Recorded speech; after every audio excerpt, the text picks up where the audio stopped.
Assalamu alaikum wa rahmatullahi wa barakatuh. Bismillah, alhamdulillah, wa salatu wassalam ala rasulullah wa ala alihi wa sahbihi wa wala. It's my distinguished pleasure to introduce our guest today, Imam Dawud Walid, joining us today from Michigan, where he serves as the executive director for CARE, which is the largest advocacy group for American Muslims in the United States. Prior to serving as the executive director of CARE, he received his formal training in the Islamic classical sciences in Western Africa, namely Mali and some other countries.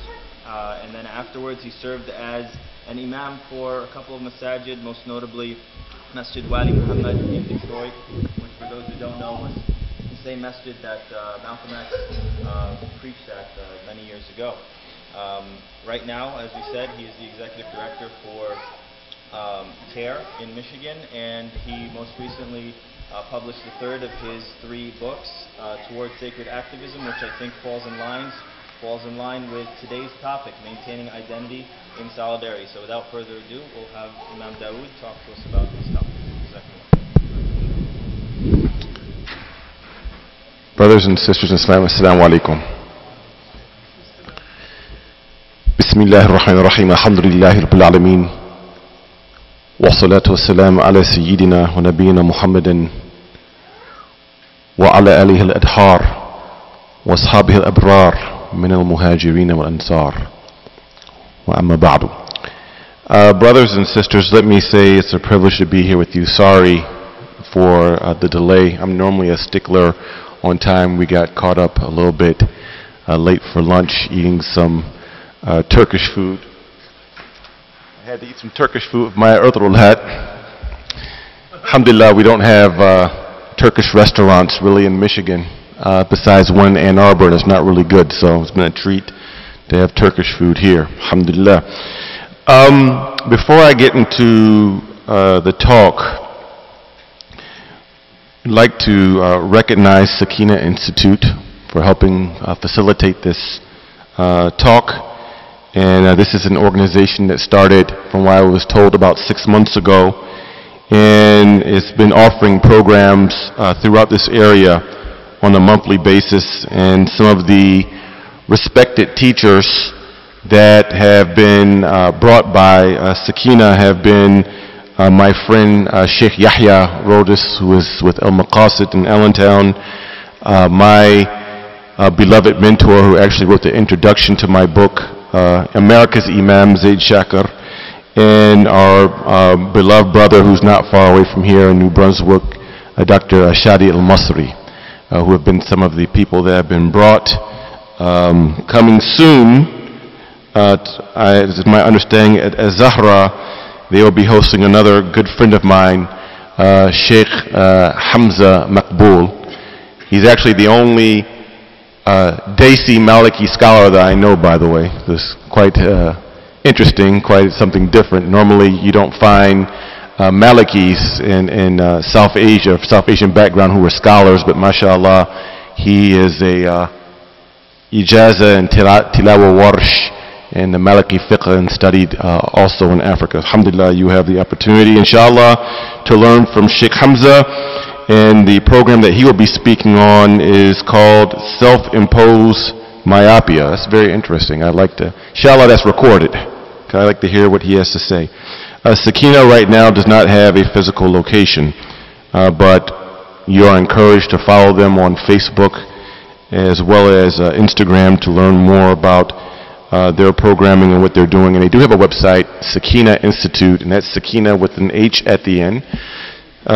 SAKINAH Institute.org, and I'm going to make sure, bi'idhnillahi ta'ala, after this talk, what's fresh in my mind, I'm going to go and follow the Sakina Institute Facebook page, because I don't think that I am following Sakina yet.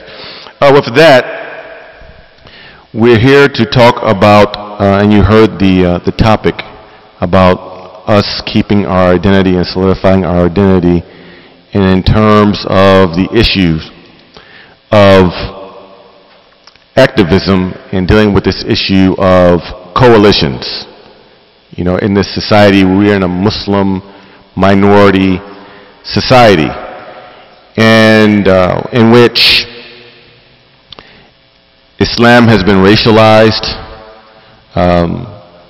Muslims are not only seen as a minority religion, but Muslims have been racialized as a group of people of color who do not fit into the construct of whiteness in American civil society, especially after post 9/11 events and the evolving or devolving political rhetoric, discourse, and overt racism that we see popping up in society from both sides of the aisle, so-called conservatives and so-called liberals. Even some of them happen to be governors and dress up in blackface and take pictures next to people dressed up like the Klan. Like we just see that recently. This is like a hot news story, right? It comes from both ends, not just from so-called conservatives. So within this, I like to reference a few things from our new book, or my new book, Towards Sacred Activism, that was printed through El Medina Institute. And I'm going to spend a little time on that, and then we can avail ourselves for some discussion, because I believe that conversation and dialectics is very important. And you know, we have our textual sources. We have things in Islamic law that are called qat'i, which are incontrovertible truths, incontrovertible commands that are qat'i. And then we have other things that are called dhanni, right? We have other things that are in Islam and in our jurisprudence that is more speculative in nature. And on those issues in which we are trying to implement something for the common good of Muslims and also for society, it is very important for us to discuss these matters, especially when they are dhanni, or we could say ijtihadi. These are very important matters. So, in our tradition, definitions are very important.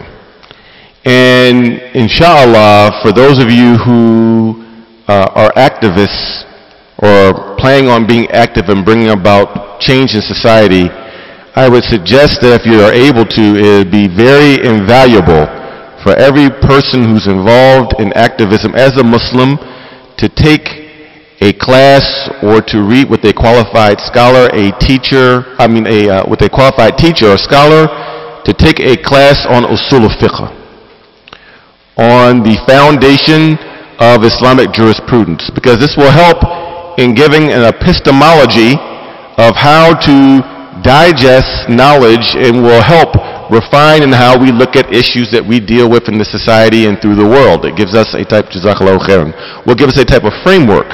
So when we study the books of usul fiqh, you'll see that scholars, before an actual concept is discussed about how it's going to be implemented, there are first definitions that are given, right? So if there's an amr or something, or a command, and then you'll see that there's like a lughawi or linguistic definition. Then there's an actual operational definition before you get into actually how are you going to institute what you want to institute. Terms have to be defined, right? And I think this is important for us,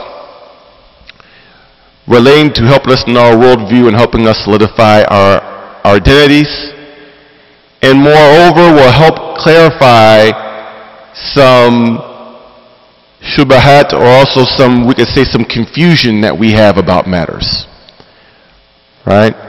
So I want to touch on this from the book. I dealt with this issue in 2 chapters.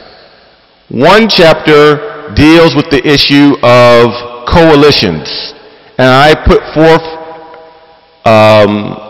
forth something in the book that there's a difference between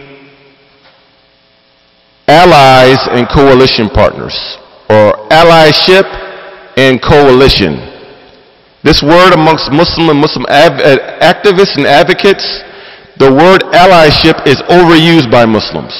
It's overused and misused, because we've adopted a lot of nomenclature, and how that nomenclature is deployed from who we consider to be our progressive friends, and even those progressive friends, whether they realize it or not, much of the framework of what they're operating from is Marxism. Much of their framework of what they're operating from is really based in Marxist thought. Even how the term solidarity is used in social justice movements. If you look at the history of how this word solidarity is used, you will see that this is something that Karl Marx wrote about. You'll see in the 60s with the rise of Arab nationalism and Marxism, and how the term solidarity is deployed, like in Algeria, like amongst Algerian leftists, for instance. You'll see that the exact same word that solidarity is deployed today in social justice circles is basically the same way that Marxists have always used that term. So we need to be clear on definitions.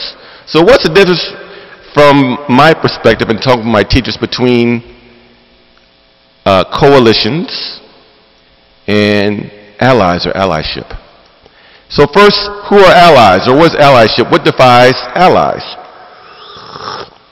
We have a blessed verse in the Quran where Allah Azza wa Jal says,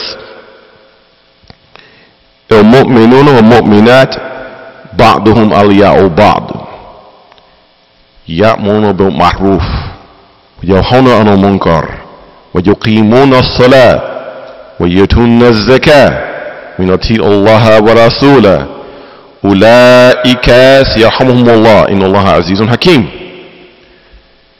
Believing men and believing women are allies of one another. Awliya. Like I know in Ilm Tasawwuf, many people would say awliya means the friends of God or saintly people. In this context, if we're looking at this from a fiqh perspective, allies, those who have wala for each other, those who have affinity for each other. Believing men and believing women are allies of one another, meaning they protect each other's sacred interests. They believe in certain transcendent values that emanate in their belief in the unseen from God, Allah Azza wa Jal, who is unseen, who sent a message to his beloved Prophet Muhammad alayhi salatu wasalam. And then what defines these believers in their allyship? They enjoin the good, loosely. El-Mahruf loosely means good. And I'll define this term more, inshallah. They forbid evil. They establish the prayer. They institute the zakah. And they obey Allah and His Messenger alayhi salatu wasalam in all other matters. Those who do this, yarhamhumullah, right? They will receive the immediate mercy of Allah.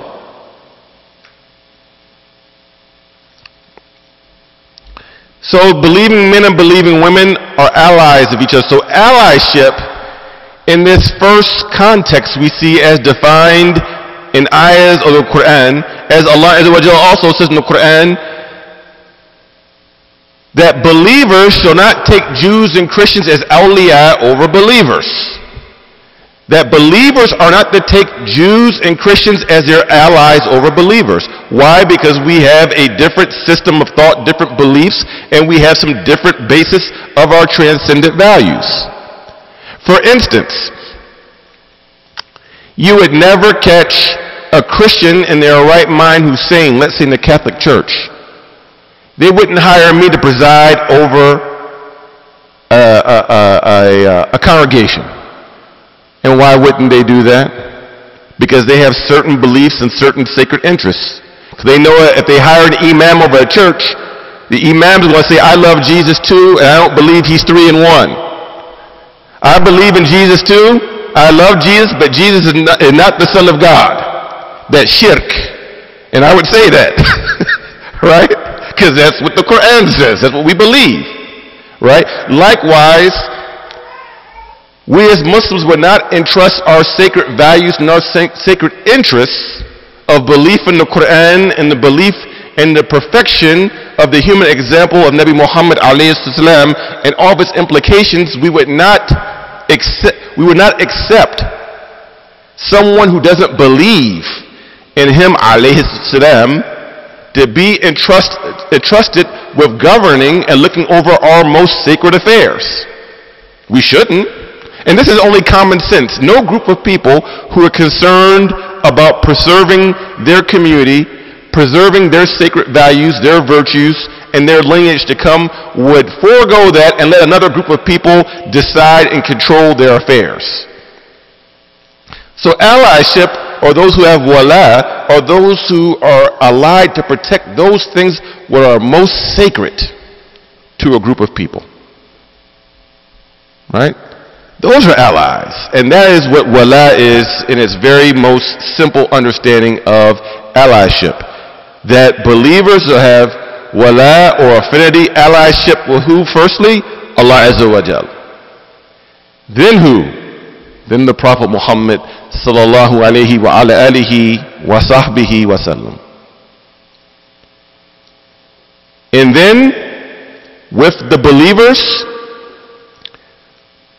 and those believers who are involved in respecting and working within the parameters of the sacred law. Those are allies. Those are the ones that Allah says that we're supposed to have each other's backs. Like Umar bin Khattab had the back of Sayyidu Mu'adhineen Yawm al-Qiyamah Bilal. Right? Or Salman al-Farasi having the back of Sayyiduna Ali ibn Abi Talib.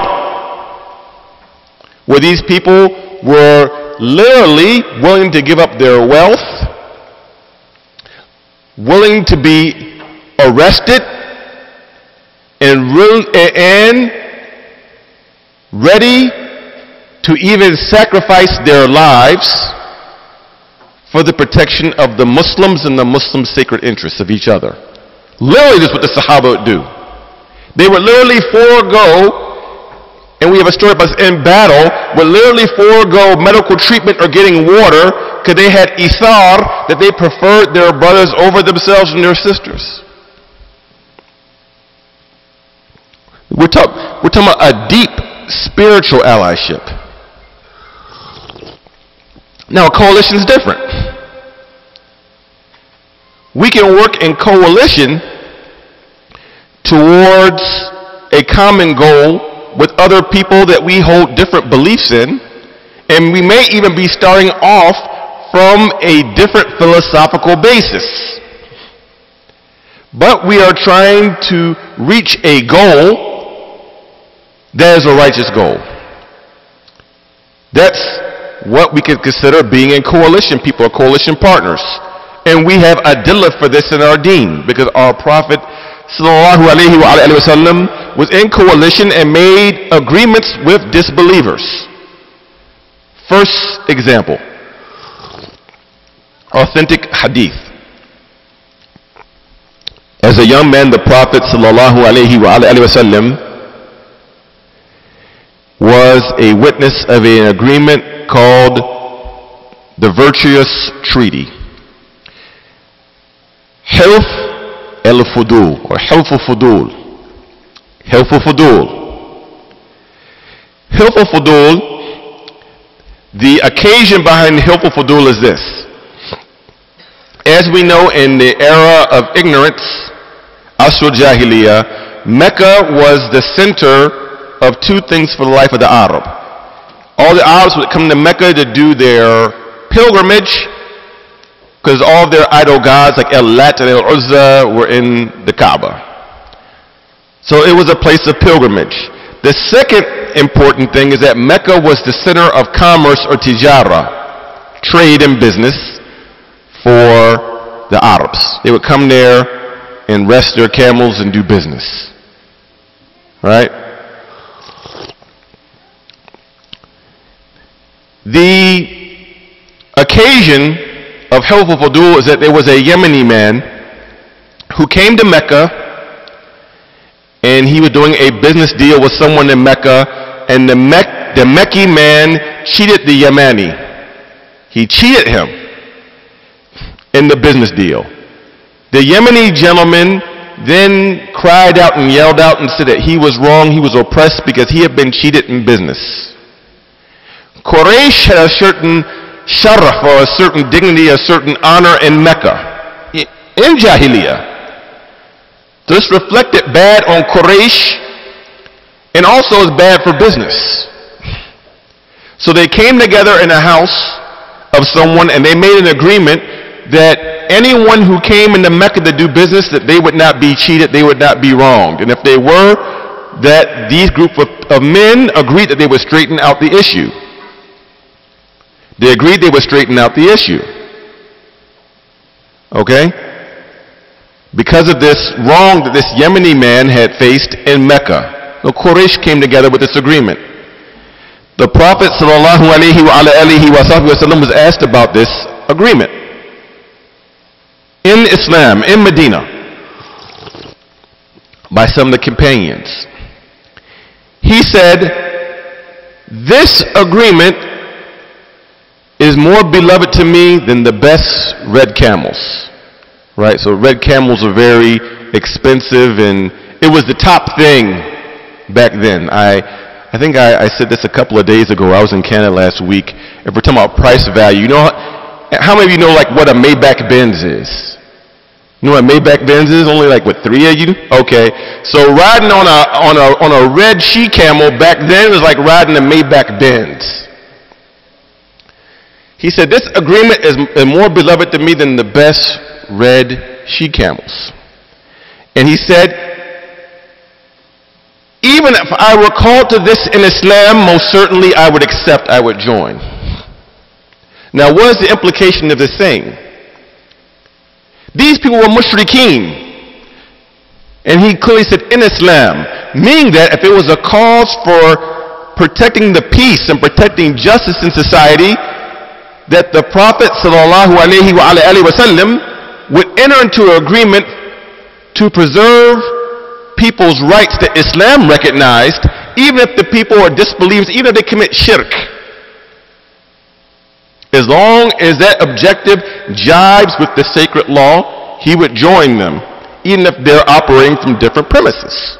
This is the lesson of Hilful Fudul. Let's fast forward a little bit from when the Prophet ﷺ was asked about this. Now we know that the Sahaba were embarking on trying to make a lesser pilgrimage to Mecca. As the Sahaba were in their ihram, in a state of ihram, because we know ihram is a state, it's more than just 2 pieces of clothing for men. It's a state, it's a spiritual state. Women don't have to wear the 2 pieces of white cloth. The men have to wear the 2 pieces of white cloth. Sahaba are in ihram. They're on their way going to Mecca. They were stopped by Quraysh on their way going to make pilgrimage. The envoy of Quraysh was a man, he later became Muslim. His name is Suhail. Suhail. He was the envoy for Abu Sufyan. Suhail. So they came to an agreement on a number of stipulations. And one of those is that the Sahaba couldn't make Umrah that year. They had to turn back around. Okay? Another one was, if a Muslim who was in Mecca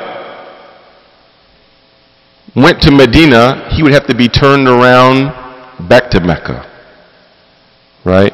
But not vice versa. If a Muslim left Islam and wanted to go to Mecca, they did not have to be returned. And this is something our scholars talk about regarding the ruling of Murtad, by the way. Like, okay?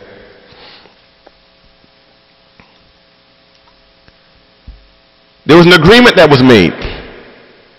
So starting off the beginning, Rasulullah sallallahu alayhi wa sallam commanded Ali ibn Abi Talib, Uktub, Bismillahir Rahmanir Rahim, with God's name, the compassionate and merciful. Suhail said, hold up a second. Now, of course, the hadith doesn't say it like, hold up a second. I'm like giving my commentary, okay? He said, hold on. Who is Ar-Rahman? I never heard of Ar-Rahman before. Strike this. Write Bismikallahumma, with your name, O Allah. Because the pagan Arabs used to say, with your name, O Allah. And they would say Allah's name. They knew the name Allah. They just would commit shirk in having false gods be intercessors to Allah. Shirk. Rasulullah alayhi salam told Sayyidina Ali, Karamallahu wajah, may Allah ennoble his face, Uktub Bismikallahumma. Sahaba are like,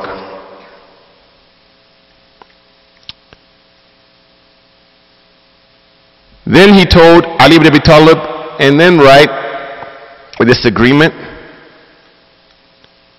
from min Muhammadin Rasulillah ila Suhail. Right? From Muhammad, the messenger of God, to Suhail. Suhail said, if I believe that you are the messenger of God, I would have never fought you. If I believe that your claim to Nubuwwah was legit, we never would have fought you. Let us call ourselves by our names and the names of our fathers. Rasulullah alayhi salatu wasalam told Sayyidina Ali, Uktub min Muhammadin ibn Abdullah ila Suhail ibn Amr. From Muhammad the son of Abdullah to Suhail the son of Amr. This upset the Sahaba. Umar ibn Khattab was so upset about this.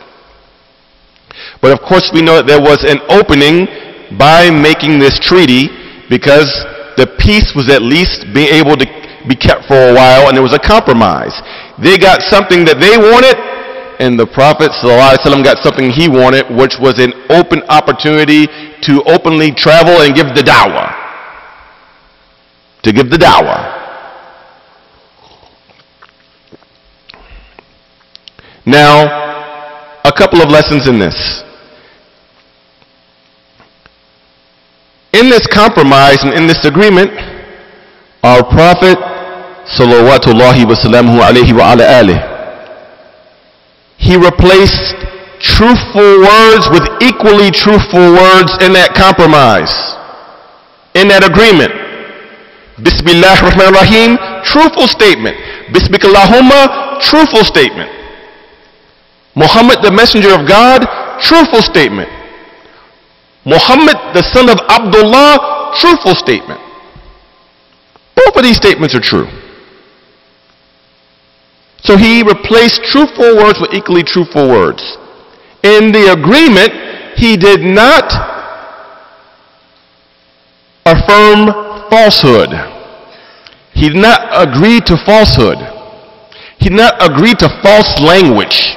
He did not agree to false nomenclature. He did not agree to any false precepts. He did not agree to furthering any type of injustice. Moreover, in the agreement, he did not affirm their beliefs in that agreement. Just like in Hilful Fudul, when he's talking about, and even he would accept in Islam, he would accept something for the common good, he would accept something for justice, but not at the sake of affirming false belief. Not of the sake of affirming something that goes outside of the Quran, of what Allah revealed to him, or what was taught to him by Allah, which is another form of revelation that is not in the Quran. Our Prophet sallallahu alaihi wasallam never compromised that for the sake of a coalition or a compromise. Now, what's an example that we can use about this for this time? And I have a chapter about this in the book. One issue that many Muslims have got confounded over that is actually quite a simple issue if it made overly complicated. And this will then also get to our identities and having self-confidence. Sallu ala Nabi. Is the issue of LGBTQ engagement. Subhanallah. We are in the days of the narration وكيف بكم إذا رأيتم المنكر معروفة وكيف بكم إذا رأيتم المعروفة منكرة. This is tradition. How will you be when you see the good as bad? And how will you be when you see the bad as good? Mahruf is translated as good, has some specific meanings, brothers and sisters, as well as munkar. One of the great scholars of Islam, Al-Ragib Al-Asbahani, rahmatullahi ta'ala alayh, he says that mahruf carries two meanings. At-tayyib wal-adl. What is clean, wholesome. What is morally clean. And what is just, al-adl. And what is al-adl or adala? What is the first definition? And Al-Ragib Al-Asbahani speaks about this as well as the scholars of Sharia, like Ibn al-Jawzi, other scholars, Shatabi, deal with this issue. What is justice? What is the first definition of justice? Is justice just democratized? Does our definition of justice just go wherever the wind blows? Is justice just feelings? I feel a certain way, so automatically that makes something just, or if I feel against something, that automatically makes it unjust? No. Al-Adl is one of the beautiful names of God. Al-Adl, Azza wa Jal. Al-Adl is He who set the balance of all things. And as Ibn Qayyim al-Jawziyah said, it is Allah who is the one who put everything in its proper place as He intended them to be in. Again, it is Allah is the one who put everything in their proper places as He intended them to be in. When human beings give other human beings their God-given rights and operate with people in the manner and in the parameters that God intended to be, then this is justice. When people take things outside of their proper places that Allah intended them to be in, this is a dhulm. This is injustice. This is oppression. This is wrong. So again, when Allah Azza wa Jalla is saying to us in the Quran, وَتَكُمْ مِنْكُمْ أُمَّةٌ يَأْتُونَ إِلَى الْخَيْرِ وَيَأْمُرُونَ بِالْمَعْرُوفِ وَيَنْهَوْنَ عَنِ الْمُنكَرِ وَأُولَٰئِكَ هُمُ الْمُفْلِحُونَ. Let there be amongst you a group that calls towards khair and enjoins the good and forbids the evil. وَأُولَٰئِكَ هُمُ الْمُفْلِحُونَ. These are the successful people. Allahumma ij'alna min al-muflihin. These are successful people. They enjoin that which is morally clean and wholesome, and enjoying the good or the justice firstly based upon sacred parameters. And then munkar is the opposite of mahruf. It is that which is qabih, lewd, or al-fuhsh, vulgar, indecent, socially repugnant, and is also a dhulm. Injustice, being taking things outside of their proper places, as God intended them to be in. The second definition of justice, and for non-shari'i issues, is when a group of people come together of sound mind, of sound uqul, and they look at situations and look at things in society, and they say in order for the common good we need to make certain rules or certain laws in order to keep the order. Those who violate those then also can commit an injustice. But in many times this is more speculative, whereas what Allah Azza wa Jal revealed and what came off the mouth of the Prophet ﷺ and the ijma' of this community of 1400 years, what Muslims have always agreed upon, these are binding and qat'i. The other one is dhanni. It's speculative proof. For instance, we in a residential neighborhood, some people came together and said we need 25-mile-an-hour speed limit. This is a simple example. Right? That law should be obeyed. Why you speed through here and you can hurt an elderly person, you can kill children playing in the neighborhood. There needs to be some safety, and there can't be the same driving speed here as like on the Jersey Turnpike, right? Or in another major street. People got together and they used their sound minds for the common good of protecting the common interests. Now, LGBTQ. This is a matter really that is from al-ma'lum min ad-din bid-durura, right? This is something of the necessities of religion, what everyone should know, that liwat, and sorry there's some youth in here, but all you adults know what liwat is, right? Okay. Oh, you don't know. Okay. Male on male sodomy.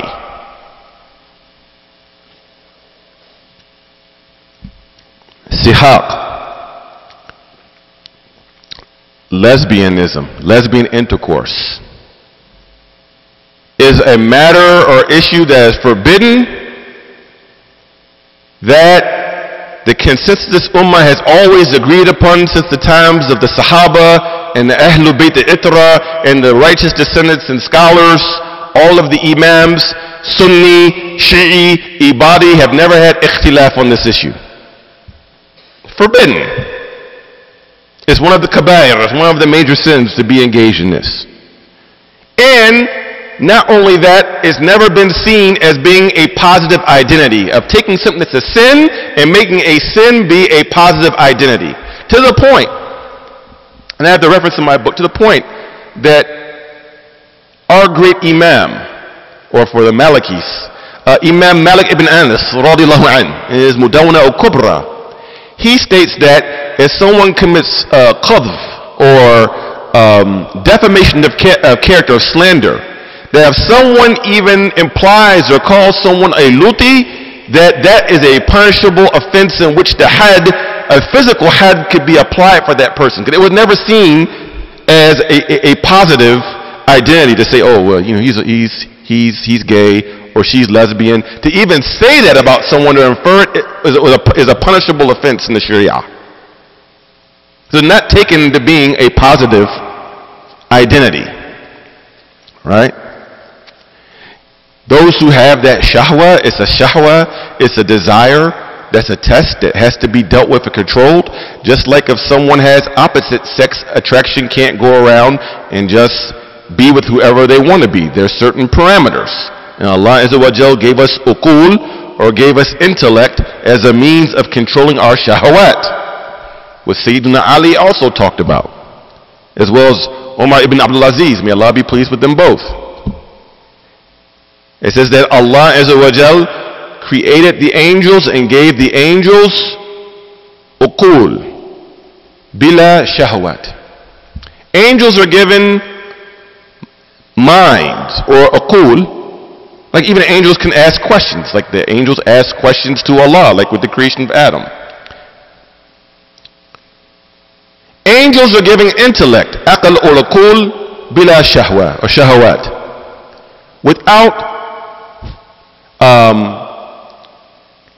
animalistic cravings or desires. But he said, animals have been given by Allah shahawat without uqul, without intellects.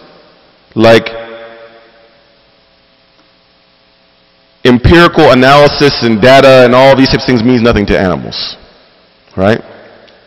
Looking at things and making deep analysis, can't do that. They go strictly off of what their desires call them to. Or like that old Sprite commercial from back in the day. Obey your thirst, drink Sprite. Animals obey their appetites. They obey their thirst. They obey their hungers. Whatever calls it to. Dogs will do what dogs do in broad daylight in the middle of everyone. That's why I used to tell the youth, don't call yourself dog. There should be something like 10, 15 years ago. What up, dog? Like, don't call yourself a dog. Dog is not refined animals. It's not something refined you want to call someone after, right? But the athar continues. So Allah made angels with intellect, without shahawat, without animalistic desires. He made animals with animalistic desires without intellect. But he made the insan, he made the human being with intellect and shahwa, and animalistic desires, shahawat. He says, and the one who takes their intellects, takes their minds to control their shahawat, they are a level higher than the malaika, the angels. They are a station higher than the angels. But those who neglect their but those who neglect their intellect and don't use their intellect to control their desires, they're lower than animals. والتين والزيتون وطور سينين وهذا بلد الأمين لقد خلقنا الإنسان في أحسن تقويم ثم رددناه أسفل سافلين. Then they sink down to the lowest of the low. Because the animals operate according to their fitrah. The animal behaves that way because it's in its fitrah, or what a human being's been designed to do. Excuse me, what an animal's been designed to do. We have fitrah. The fitrah of the human being is above the fitrah of an animal. Now, the engagement, can we be involved with people or in a coalition who are LGBTQ? It depends on the outcome and the shurut of the condition. Should we say 100% no and try to dehumanize people who are gay or say they're trans? No, we shouldn't. They're dealing with something. They're dealing with a spiritual malady. They're dealing with some sort of issue. And as our brother Sheikh Suhaib Webb said, may Allah preserve him, the Muslim community in the masajid need to be hospitals for the spiritually ill, not just country clubs for the pious. So if someone's dealing with that issue, they should be able to come in here and pray Salat al-Jum'ah. They should be able to come here and pray Taraweeh. They should be come here and listen to lecture, and they shouldn't be castigated. Not unless they're coming in here trying to propagate their lifestyle. Not unless they're giving dawah towards liwat. That's different. That's different. Then we have to put brakes on that. Hold up, brother. Hold up, sister. Okay? So it depends. So I'll give you a couple of tangible examples. Let's say, and this happened in the state of Michigan. I'll give you an example that I dealt with. Let's say in the state of Michigan, there was the issue of strengthening the anti-bullying laws in the state of Michigan. And in the anti-bullying laws, there was no provision in the Michigan anti-bullying laws regarding training, as well as giving punishments for children being bullied around the issues of religious discrimination and sexual identity. There was none. Now, based upon the principle that we don't believe in vigilantism, that we don't believe that people have the right to take what they think into their own hands, to physically hurt someone or potentially kill someone, we stood up for that issue in a coalition of a group of people in which there was an organization called Michigan Equality, which was a part of it. There was a guy who called himself a she. That was his pronoun. Big guy too. I was in the fellowship with him, Rockwood. He was like 6'3", and he could like palm a basketball. He had like real big hands. We were there calling for the strengthening of the anti-bullying bill in Michigan. We were part of a coalition. And alhamdulillah, that passed, because we don't want unsafe learning environments for anyone. Right? Including people being gay or people thinking that someone's gay. Because when I was going to school, if someone acted even a little feminine or not as macho enough, they would call him a sissy. Right? Even if he wasn't gay. Oh, he's a sissy. He's a sissy. Right? Look at what he's wearing. He's a sissy. He has a pink polo shirt on. He's a sissy. His voice is high. He's a sissy. That's not right. That's not right. Now, where it stops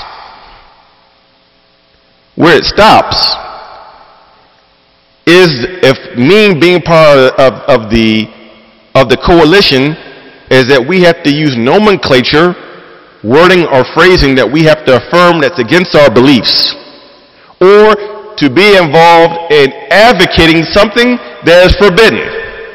That is where it stops, because Allah Azza wa Jal gave two clear commands in the Quran about how Muslims should cooperate with each other, but our scholars say it's a mabda or a principle of how we deal with non-Muslims. Ta'awunu ala birri wa taqwa, wa la ta'awunu ala ism wa udwan. Two imperative commands, fi'lun amr.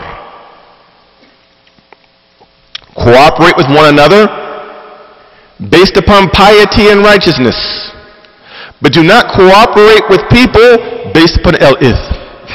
It's translated as sinful, meaning anything that Allah made haram, you don't advance that, you don't cooperate to advance that. Or udwan, or enmity towards people. That's where the cooperation ends, where you don't advance anything that Allah Azza wa Jal specifically made forbidden. Even in your language, you're not supposed to even advance the idea of normalizing something as if it is good or mahruf or wholesome. So you stop. But in order to hold by this principle, we have to first be secure in our beliefs and being secure in our identity. You have to be secure that in holding on to this deen, that our Prophet ﷺ said one day would be like holding on to a hot piece of coal, that you're not going to be popular with everyone. All the prophets of Allah Azza wa Jal were unpopular with their people at first. In fact, they were all counterculture. All the prophets of Allah and the awliya Allah, they were of the type of people that the status quo of the society did not like them. They did not like what they preach. They didn't like what they stand up for. Lut alayhi salam was unpopular in his society. For instance, we'll use him. His whole city was destroyed except for himself and two of his daughters. Even his wife was destroyed.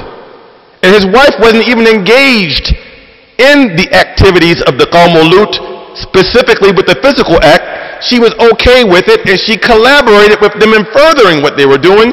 Therefore, she got destroyed with those who were actually doing it. This is a very nuanced point we have to understand. Why the wife of Sayyidina Lut alayhi salam got destroyed. She wasn't involved in the actual behavior, but she was okay with it and she collaborated with it. She helped to advance it, and she got destroyed with those who were doing it. الدال على الخير كفاعلي والدال على شر كمثله. Hadith is Hasan. The advocate, a facilitator of good, is like the doer of the good. But the advocate of evil, of haram, is similar to the shar. Similar to the evil. So we have to be confident in who we are and understand the more we read Quran and the more we're in suhbah with each other to fortify each other, this will help us and hold on to our values and principles. But if you're planning on getting involved in activism and all you're doing the majority of your time is hanging around your so-called progressive or leftist friends, you will find it harder and harder and harder to hold on to your values, and eventually you will compromise it. Eventually you will compromise it. Not unless you have a not unless you're of a very, very strong person that Allah Azza wa Jal has blessed with that level of yaqeen. And yaqeen is something, according to dua that's masnoon, we should pray and make dua for yaqeen every day. Certainty, certitude. Dr. Omar Farooq Abdullah, may Allah preserve him, said that the reality of faith must have certitude. You can't have real faith without certitude. He talked about this in the context of why he left Christianity, because he said you can't read the Bible and have certitude in reading that book.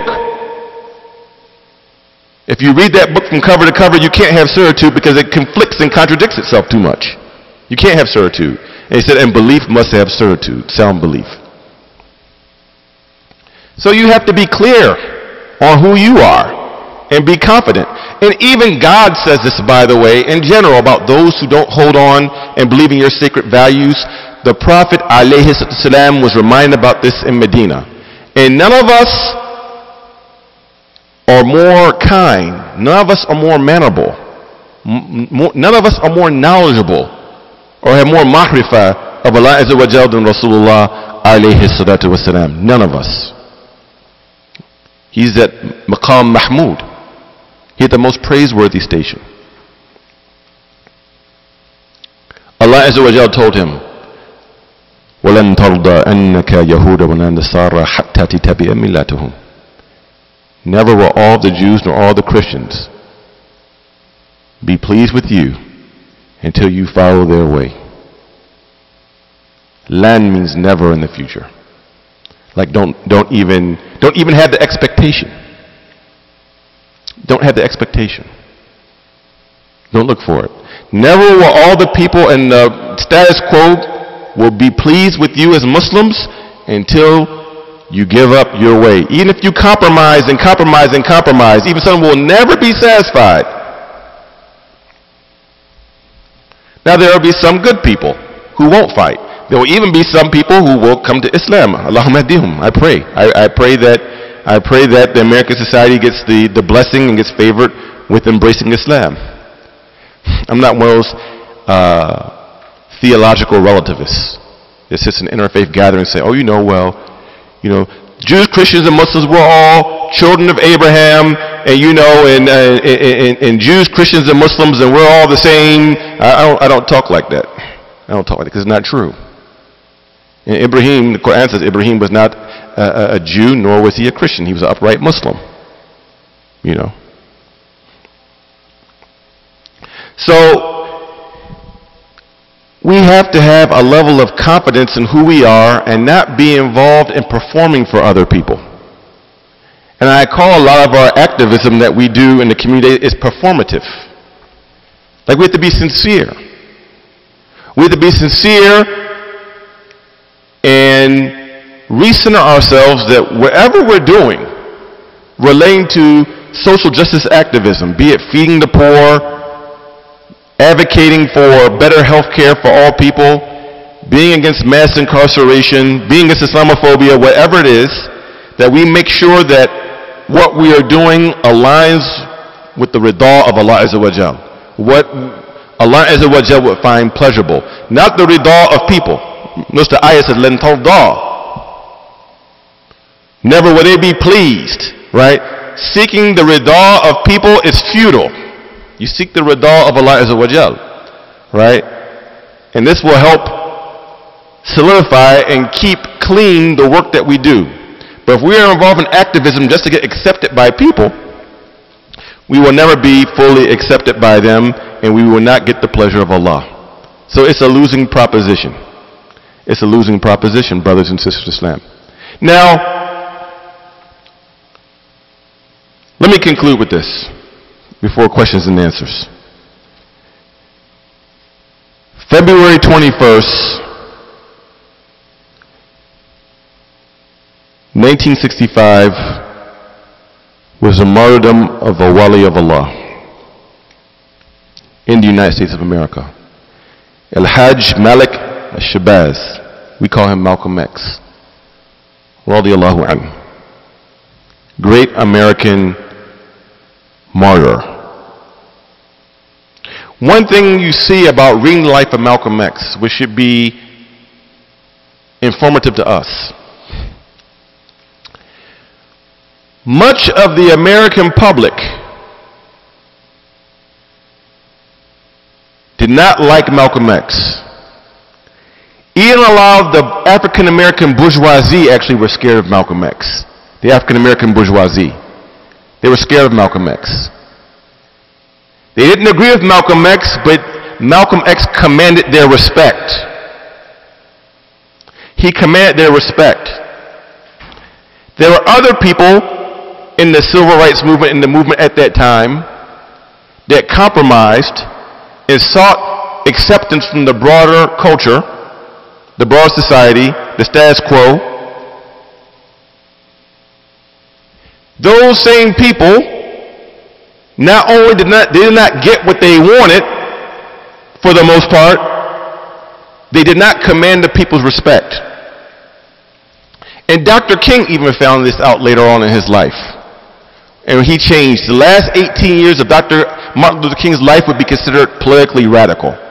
He wasn't like the go along, get along type of man like a lot of his stuff was before. If you read his history, he was at the time of his assassination, he was one of the most hated people in America. Black intellectuals, the head at the time of the Urban League and the NAACP, wrote an op-ed in the New York Times condemning Dr. Martin Luther King Jr. regarding his program relating to the Vietnam War and how the Vietnam War added on to poverty of American people, especially African Americans and Latinos. Right? Dr. King was a hated man. But those same people who were trying to kiss up to the status quo, to the military-industrial complex, to the so-called liberals, because the liberals are the ones that started the Vietnam War. It was Kennedy, and then Lyndon Johnson. They were still spying on those people in the counterintelligence program. They were involved in political assassinations against some black leaders. They locked up many people and took many people's wealth.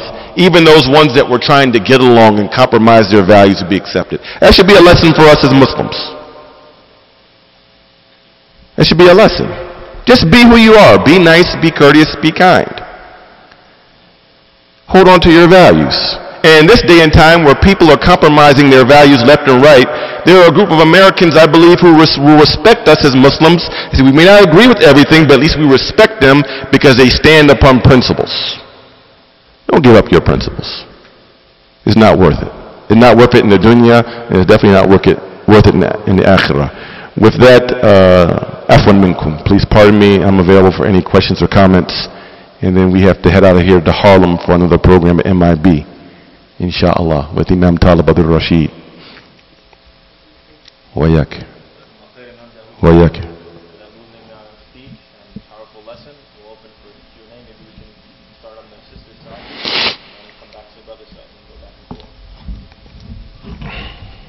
Ustad Marwa, assalamu alaikum. Wayaki.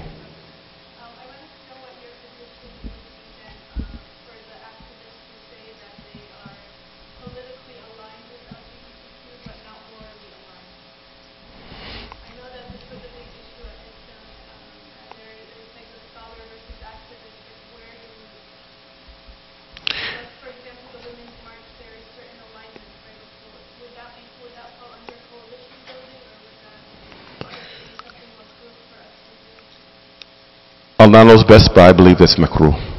I believe that's makruh. Because in the Women's March, it wasn't just marching for Women's March, it was clearly advancing and giving the platform for people who are advocating for LGBTQ. So it's one thing if you're working on an issue, right? And this is how that term intersectionality has been misused. I wish I could bury that term intersectionality, really.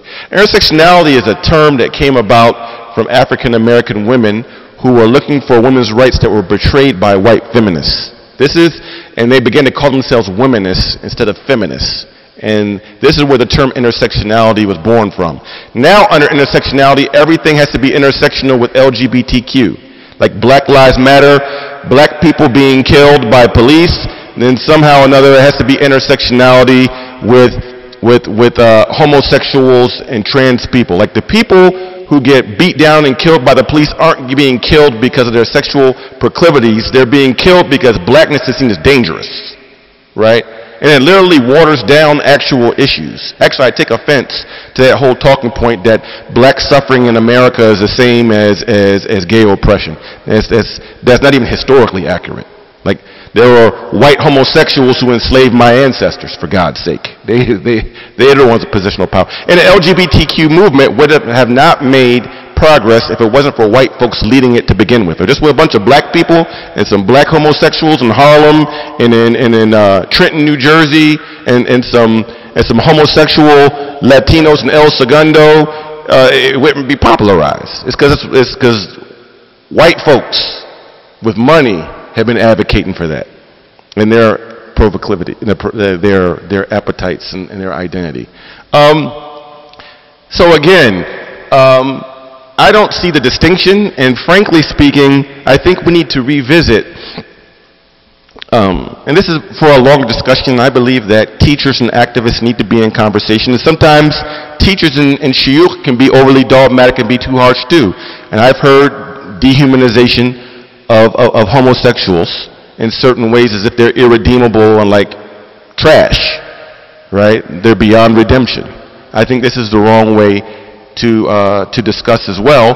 But I think we need to really look at, as Muslims, do we really have a paradigm of we have something that is strictly dini and strictly dunyawi? Do we have a life as Muslims where we have a sacred life here and we have a profane life in politics? I would say no.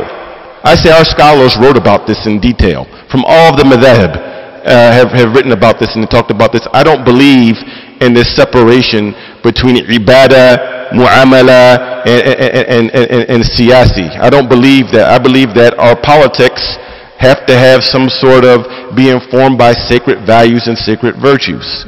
And there's parameters, hence towards sacred activism. And Allah knows best. You know, I could be wrong, but this is my belief and what I've discussed with my teachers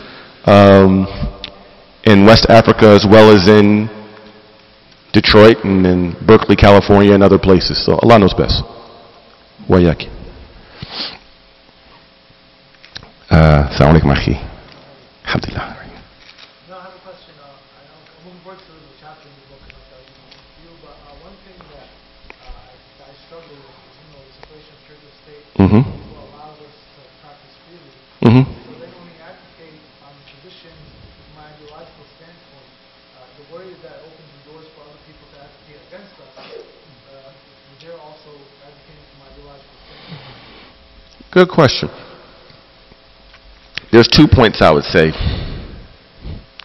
The first point is, with all of the flaws of the founding fathers of this country, who actually were racists and were involved in ethnic cleansing of natives and owned Africans as chattel, including George Washington owning about 3 Muslims at least, they were wise in how they wrote the Bill of Rights, the beginning part of the Constitution.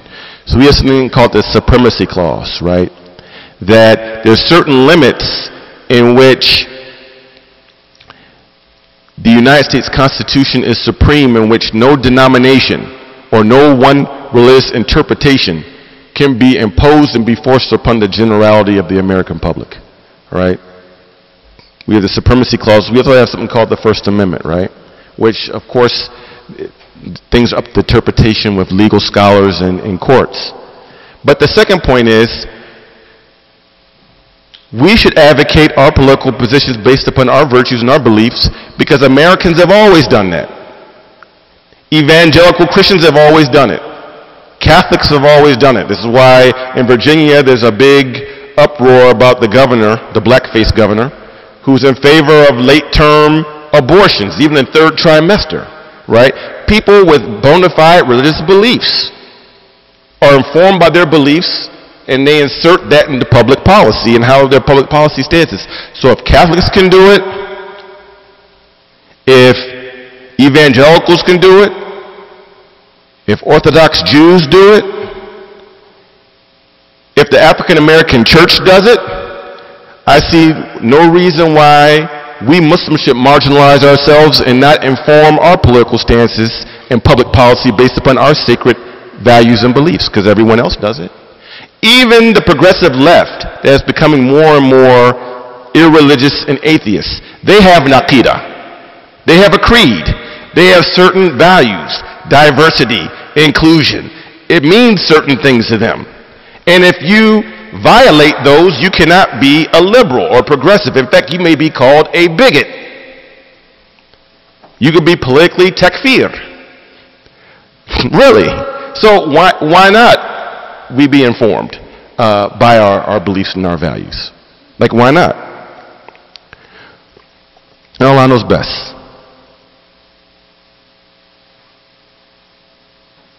Assalamu alaikum. If I can piggyback on Mark's question, Yeah. I was debating this exact issue with some politicians in your state, actually. Muslim ones, right? Yeah, I know them. And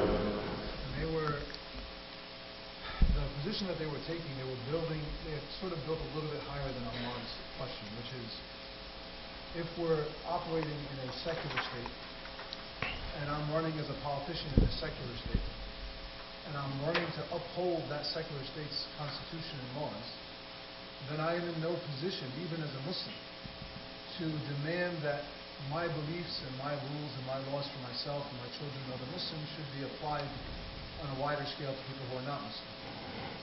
And so where I struggled in convincing them, or at least in having a convincing argument, was how do you draw that line? Because they do have I feel like they have a valid point there. Especially if they're running as a major politician of their state, and they're running and they have to actually take an oath to uphold a secular constitution. Right? They then feel like, for me to turn around and then start to demand that my rules and my morals are going to be applied to people who don't believe in my same belief, I'm now overstepping a boundary that I've actually taken an oath to keep something up. And so I'm not sure where you would draw that line or how you would advise them to draw that line. Okay, and actually I've talked with one of them about this in depth. A brother. I talked with him about this in depth, as well as our Imams committee talked with him about that in depth. Okay, so first of all, I'm not saying any Muslim politician should be going around saying, قال رسول الله صلى الله عليه وسلم قالت المؤمنين عائشة رضي الله عنها. No one's saying that, or like quoting Quran, but again, we have values, we have sacred principles that we are to abide by, and that should inform our public policy. Now, we're not trying to force our beliefs on anything. At the same time, we can operate within the framework of the Constitution, which is not a sacred document, by the way. But many of these issues that they bring up aren't issues that are firm within the Bill of Rights of the Constitution, like gay marriage. Transgenderism is not something that is firmly established within the Constitution of the United States. And even things that were in the Constitution at one point in time, those things were abrogated. Like there's even our secular Constitution, we have an issue of an-naskh wa mansukh in a sense, because why I'm not picking cotton right now is because there was an amendment that was put forward that freed my ancestors from slavery. So just because something is a law doesn't make it moral, right? That something that's being able to be practiced in and of itself doesn't automatically make it moral. And our job as Muslims, I believe, is to take our ethics, to take our morality, and help that inform public policy. But the argument to say, well, we're in a secular state, number one, Allah is going to question us about everything, including our votes in Congress, including who we vote for. Right? Every atom's weight of good shall be seen, and every atom's weight of evil or bad shall be seen. Right? So people have to understand, it's like when I'm voting for this, I'm championing that, like you'll be held accountable for that. And the more positional power you have, the greater the hisab is on you. Right? That's a very important point that I think we have to remember. But the second thing is, those issues that the progressive platform is going for, like what they say, pro-abortion, right? Gay marriage, recreational drug use. These aren't things that are solidified, or we could say are qat'i in the United States Constitution. So I think that's a false legal argument. No, these are things that are open for interpretation. It's not something like saying, oh, I want to do with the First Amendment and make Islamic law the law of the land. That would be a different issue, right? That's not the issue.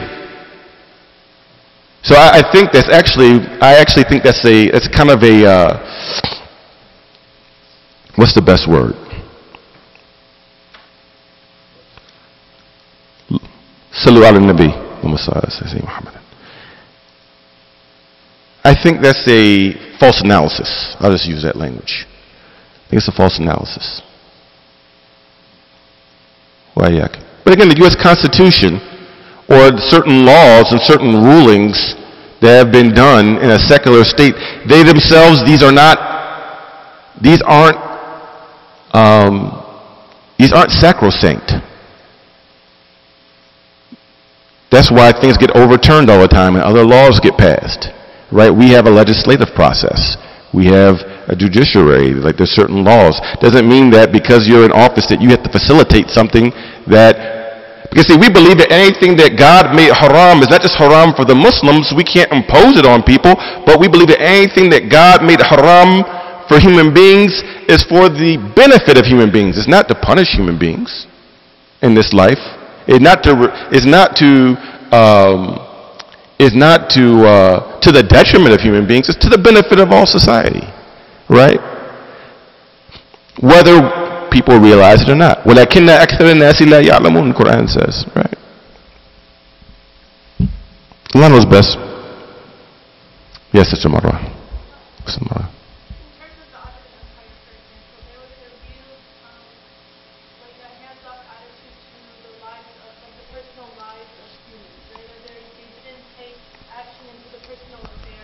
Yes. And so, when we are living in a secular state, how much it could be a political agenda in the fact that we don't want the government to superimpose in the personal lives, like in our family life, for example, that we have the right to homeschool our kids, right? We decide on it personally. So, in that regard, following that same logic, you wouldn't want the government to impose on a woman's right to choose whether or not she gets an abortion, because it's kind of like this idea of the personal versus government forcing the decision.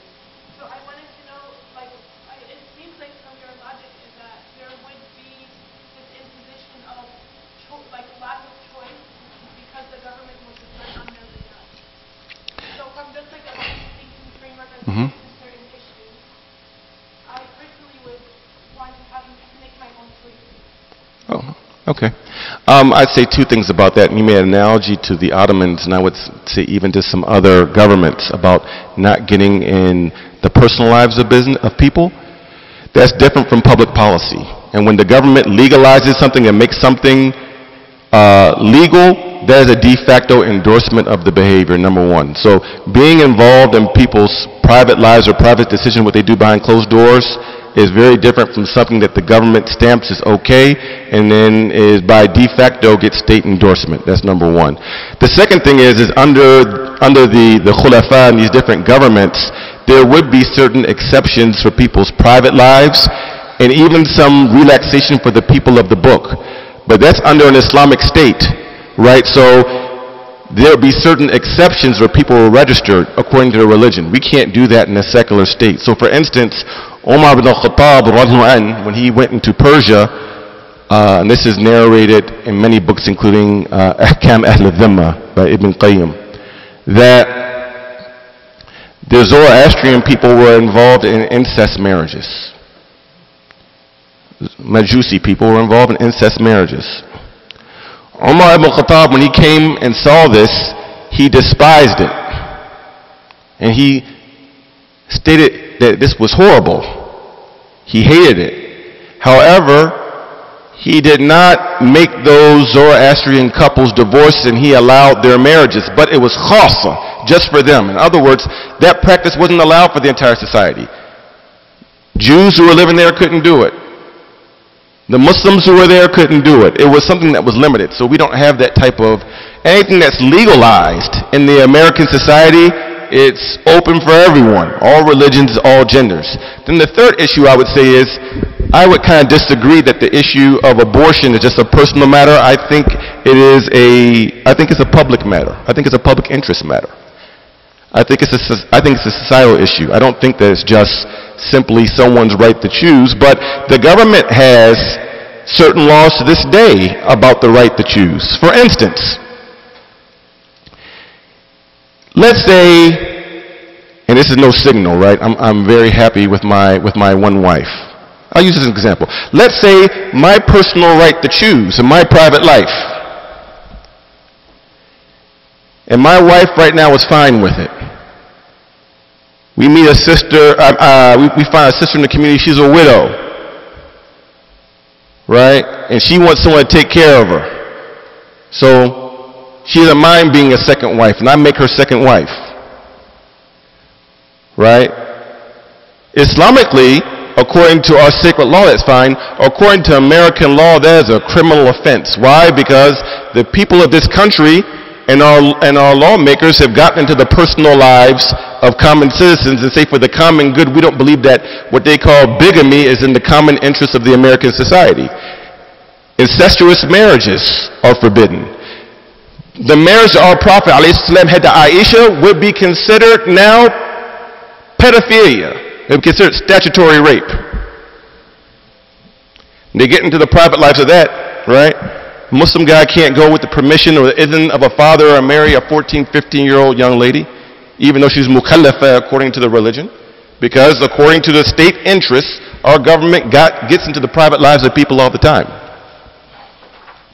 So that's where I disagree with that assertion. But Allah knows best. I'm not saying that my view is my view can't be wrong. And also I do believe in the opinion that in that period under and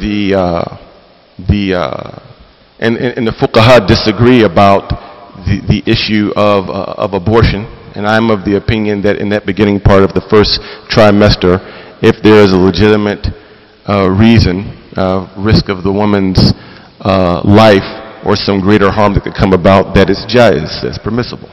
So I'm not saying I'm trying to undo Roe v. Wade, is what I'm saying. I just... What about like creating more harm if something were to be prohibited? Like for example, like black market abortion, right? That you could get like unsterilized abortion now. Like the abortion in and of itself wouldn't be in a sanitary condition because it's outside. You know, like what are those things taken into account when we make decisions on behalf of the government? Because we knew that abortion used to be illegal and people would use hangers or different methods to abort the baby, right? So I'm just wondering, like, the consequence or avoiding a greater harm. Well, I think the greater harm is once it got legalized, abortion skyrocketed in America. I think that's actually a greater harm. Abortion skyrocketed once they got legal.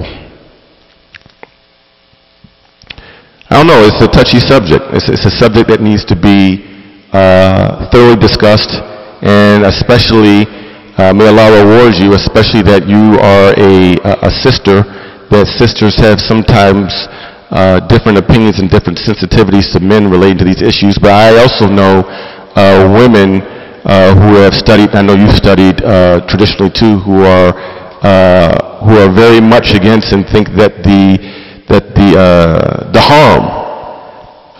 harm of allowing abortions outweighs the common good. But Allah knows best. This is an issue that is debatable. This is an issue that's debatable. Yes? You mentioned in the beginning that I think a prerequisite is to have background in Muslim politics, right? Why you're looking to get involved in political activism and so forth. But could you comment on any co-requisites that you have some knowledge in political activism? Okay. I do think that every Muslim activist needs to be engaged in acquiring sacred knowledge and being in studies. Like, the majority of what we are fed just can't be political discourse.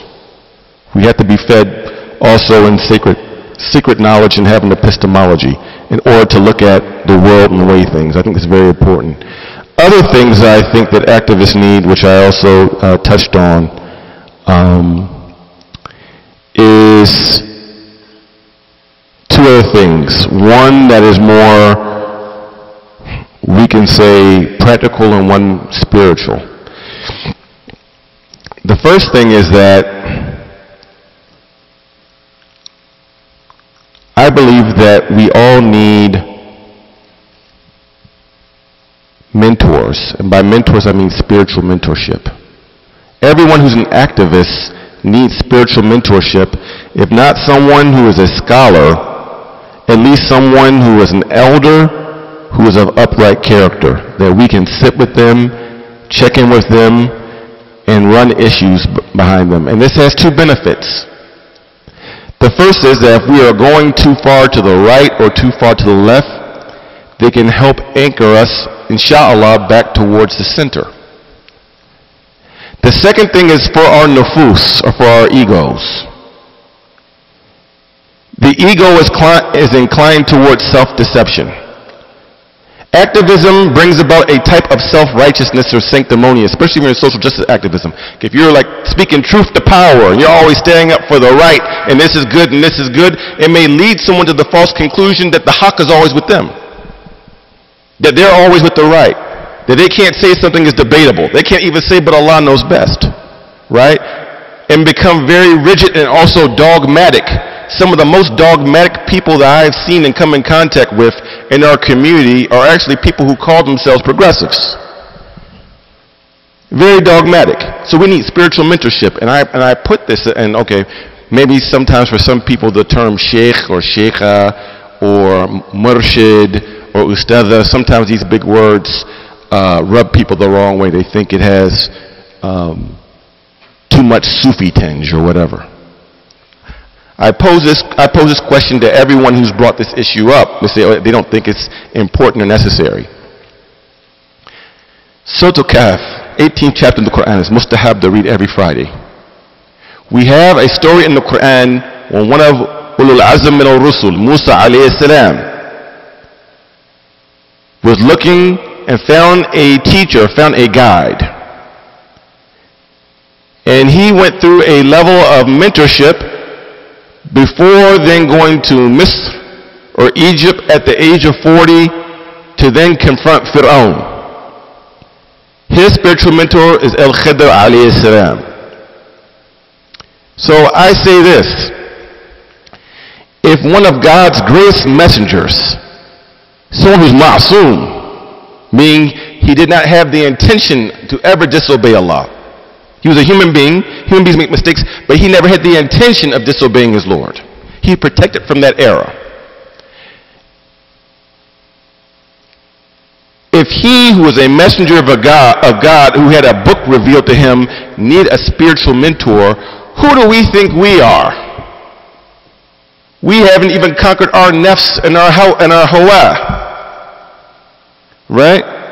We're talking about a man who had already have been dealing with that, who was a messenger of God. So if he needs a spiritual mentorship to speak truth to power and to confront Fir'aun, is an act of self-deception to think that we don't need a sheikh or we don't need an ustadha or a spiritual guide. And I suggest that brothers find an elder brother, and I suggest that sisters find a teacher, like you have said the mother right there, I'm putting her on the spot. Someone like her, or an elder to get some guidance from to help you stay anchored. Because we've had too much stuff about, we're human beings, and sometimes the female student gets overly friendly with the male teacher, or the male teacher gets overly friendly with the female student, and next thing you know, a secret marriage is popping off, or some zawajul mut'a, or whatever. Right? We all know that, right? So don't, especially sisters, like don't be deceived.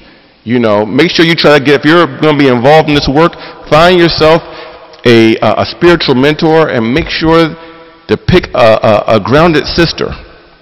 Now, Sheikh al-Ta'lim, your Sheikh of instruction can be a male. Your Sheikh, but Sheikh al-Tarbiyah should be a Sheikha al-Tarbiyah.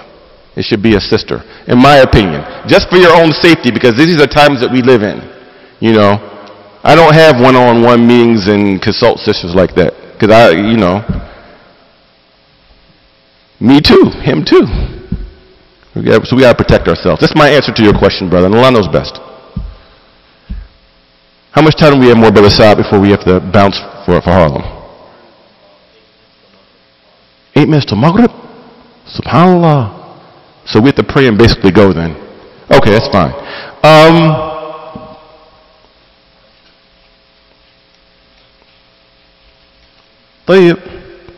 Okay, I have brought some of my books to sell, but I don't think we're going to have time for that. Yeah, right. If anyone wants to buy one of the books real quick, Towards Sacred Activism is $10 if you'd like to get a copy. Brother Saad will assist you with that. My other two books are out there too. Centering Black Narrative, Black Muslim Nobles Amongst the Early Pious Muslims that I co-authored with Sidi Ahmed Mubarak al-Azhari. That's $20. And the follow-up that came out last month, Centering Black Narrative, Ahlul Bayt, Blackness in Africa, came out last month, which I also co-authored with Sheikh Ahmed Mubarak al-Azhari. Those are available out there. سبحانك اللهم وبحمدك نشهد أن لا إله إلا أنت نستغفرك ونتوب إليك أعوذ بالله من الشيطان الرجيم بسم الله الرحمن الرحيم والعصر إن الإنسان لفي خسر إلا الذين آمنوا وعملوا الصالحات وتواصوا بالحق وتواصوا بالصبر. السلام عليكم. Imam Dawud for joining us this evening and providing us with an excellent lecture and discussion.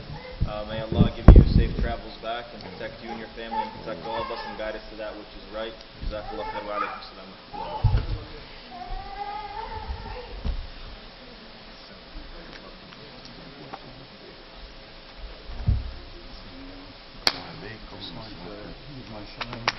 To you from Imam, now is my wife. Oh, mashallah, mashallah, nice to meet you. I've seen her a long time. Her mother, Zahra, has been the teacher of three of my children. Mashallah, yeah, she told me she knew you well. Yeah, alhamdulillah, for a long time. So keep on your dua. As well, inshallah. May Allah protect you both. Who bought the book before? Are you planning a follow-up? You don't mind me asking if I lost. I have another project in the works right now. But I have a class to we can reach that follow-up. Yeah, we kicked it off there. And we're going to have it put in break in September. Inshallah, finish our 15 course.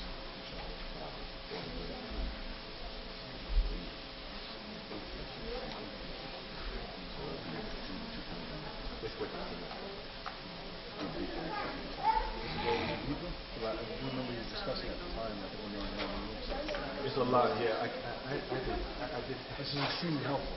I did leave of this to help people keep it cheap, but also because people have very low attention span. You don't have time. This is like the 137th generation.